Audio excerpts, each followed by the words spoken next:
Update: coworker walked out of my office mid-sentence.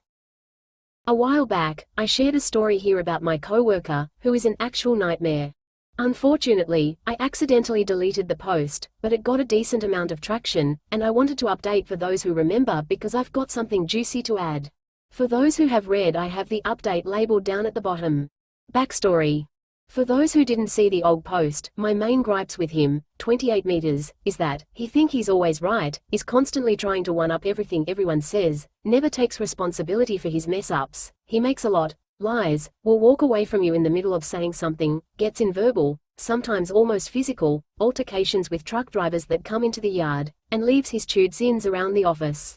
Some shining examples of his personality. I was talking to my boss about the beloved children's author, Robert Munch, and how he was going on the assisted suicide program here in Canada. He interrupted us by saying, "My cousin is actually neighbors with Robert Munch, so we're all really upset right now."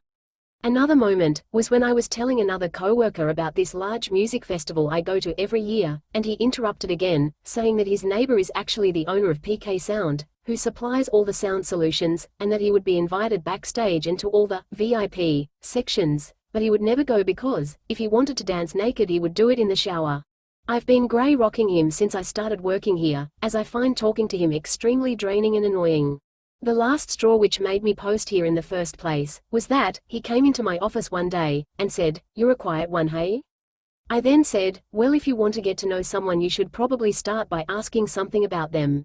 When I first started working here, I didn't get to finish my sentence because he walked right out of the office mid-sentence. Unbelievable. Lol. The comments on the original post and myself came to the conclusion that this was his weird way of asserting his dominance over me. Crazy to me that someone feels the need to do that, but hey man, whatever. I continued to ignore him, and we are at a point now where we don't talk. We'll quickly chat in the work group chat about work stuff, but in person we exchange maybe 10 words a day. Now for the update. It was wage review day the other day, and my boss was going around giving everyone their letter. The entire company was getting a little bit of an increase. We work at a storage container yard, and my boss started to drive down a lane of containers where my shitty coworker was working in the forklift, so that he could give him his letter before he left for the day.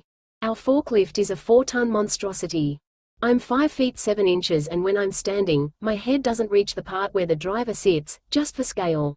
So my boss sees my coworker working and doing his thing, so he repositions himself in his truck so he's hugged against the edge of the containers, about 250 feet away from the forklift, waiting for my coworker to spot him.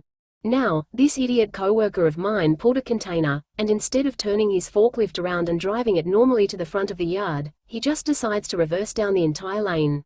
All 250 feet of it, and doesn't look back? The entire time? By the time my boss realized he wasn't going to stop in time, it was too late and my coworker smoked him. My boss's truck was launched 5 feet backwards, he has whiplash. And to boot, his dog was also in the vehicle and was absolutely terrified. My shitty coworker then proceeds to fly out of the forklift, and the first thing he says is, "I didn't see you, I can't turn my head because I have a neck injury." ... Probably the stupidest thing he could have said. He just, 1. Admitted that he didn't look behind him the entire time, and 2. Just admitted to having an injury that legally must be disclosed due to the nature of his job.